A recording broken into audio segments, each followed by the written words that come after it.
Assalamu alaikum. What a performance! Barcelona is a comeback. Celta Vigo with Barcelona. Celta Vigo is a home ground. Barca dominate performance with Celta Vigo. আপনি যারা ম্যাচটা দেখেছেন আর দেখেননি ভাই, ম্যাচটা অনেক রাত্রিবেলা শুরু হয়েছে, ঠিক আছে। এই ম্যাচে প্রথম লেভানডস্কি প্লান্টিতে একটা গোল পায়, গোল পাওয়ার পরে 10 মিনিটই সাথে সাথে 11 মিনিটই তা সেল্টার বিগো গোল শুধাই দেয়, ঠিক আছে। এরপরে ফির লেভানডস্কি গোল পায় 37 মিনিটে, ঠিক আছে, এবং 40-41 মিনিটে সেল্টার বিগো আবার গোল শুধাই দেয়, তাহলে 2-2 সমতায়, ঠিক আছে। এরপরে লামিন ইয়ামালের 48 মিনিটে যে গোল, মানে ফার্স্ট হাফের, ঠিক আছে, এক্সট্রা 3 মিনিট সময় চায়, 7 মিনিটের মধ্যে 3 মিনিটে গোল করে। তো ওই সময় লামিন ইয়ামালের যে গোলটা করে ডান পাও দিয়ে, ঠিক আছে, আপনি অনেকদিন পর লামিন ইয়ামালের ডান পাও দিয়ে গোল পাইছে, রাইট লেগস, ঠিক আছে। এরপরে হাফ টাইমের আগে 3-2 গোল নিয়ে তারা হাফ টাইমে দেওয়া যায় সেল্টার ভিগো উইথ বার্সেলোনা।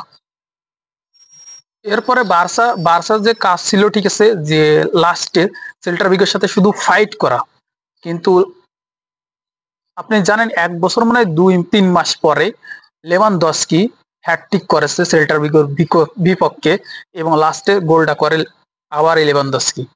আর ফরওয়ার্ডের যে সমস্যা, ডিফেন্ডের সমস্যা বার্সার, পেদ্রি নেই, তারপরে মিডফিল্ডারে মানে পেদ্রি না থাকতে বার্সার মাজা ভাঙিয়ে গেছে, যে জায়গায় রাফিনিয়ার লাইটই নেই, কিন্তু পারফর্মের মধ্যে করে করে গেছে রাশফোর্ড। ভাই, রাশফোর্ডের নাম না নিলে হয় না। রাশফোর্ড যে অ্যাসিস্ট দুটো করেছে, সুন্দর অ্যাসিস্ট করেছে, রাশফোর্ড অনেক ভালো খেলেছে, একটা ইজি গোল পাইছিল সেটাও রাশফোর্ড মিস করেছে, কিন্তু টোটালি রাশফোর্ড যেভাবে কাম ব্যাক করতেছে, ঠিক আছে, আর যে সাপোর্টটা দিছে, এবং 3টে পয়েন্ট পাইছে কালকে বার্সা, এবং বার্সা যায় এখন রিয়াল মাদ্রিদের সাথে। আপনারা জানেন স্টাডে রিয়াল মাদ্রিদ ম্যাচটা ড্র করেছে, ঠিক আছে, 0-0 গোলে।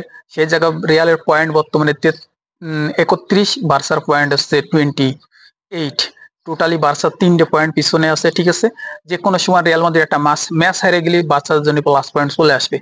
রিয়ালের ফ্যানরা তো সবসময় লাফালাফি করে, লাফালাফিটা একটু হলেও বন্ধ হবে।